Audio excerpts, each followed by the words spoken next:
The fishing capital of the Turks and Caicos is not only suffering in that industry, but residents lament that the island has been left in the cold.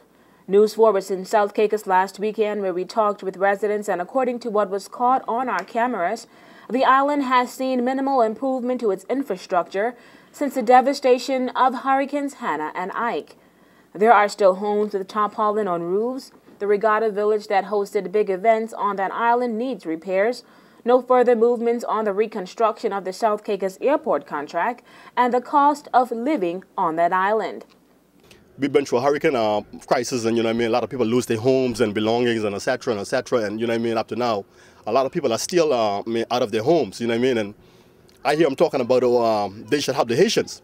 But wonder why the people didn't come together here and form a committee and try to raise funds to help the people of South Caicos and Grand Tuck and Salt Key. Forming after the suspension of the country's constitution, the South Caicos Concerned Citizens Association stepped up to be the voice of the island. We spoke with the president of that organization, who said not much has been done for South Caicos. I think that is one of the major problems that face South Caicos over the years.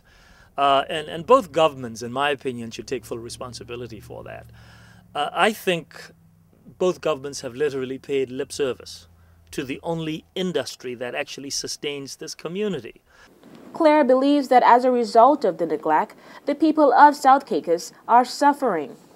We need an economic rising tide that would raise all the boats, all of the peoples of the Turks and Caicos, whether it be South, Grand Turk, Middle or North. That's what's long overdue. And I believe every day that all of us wake up, we're in this waiting mode. And what we're waiting for is that particular rising tide. Meantime, pastor of the Mount Olivet Baptist Church, John Malcolm, also shed some light on what he feels is a major concern for South Caicos.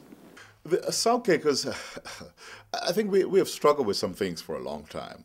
One of the issues that I believe is of great concern to many people is the fact that a number of tourist resorts and projects have started here and are not completed.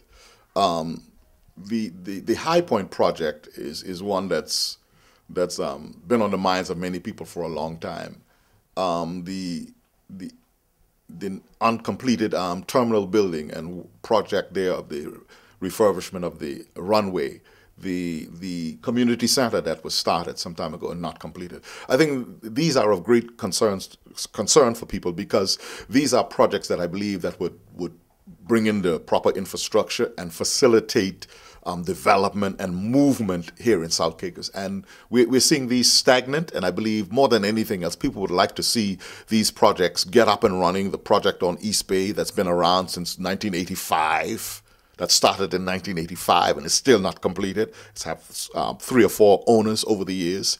And so these are some of the issues that are concerning many people in South Caicos. At a press conference held by Governor His Excellency Gordon Wetherill and Colin Roberts, Director for Overseas Territories, it was said that TCI elections are set for 2011.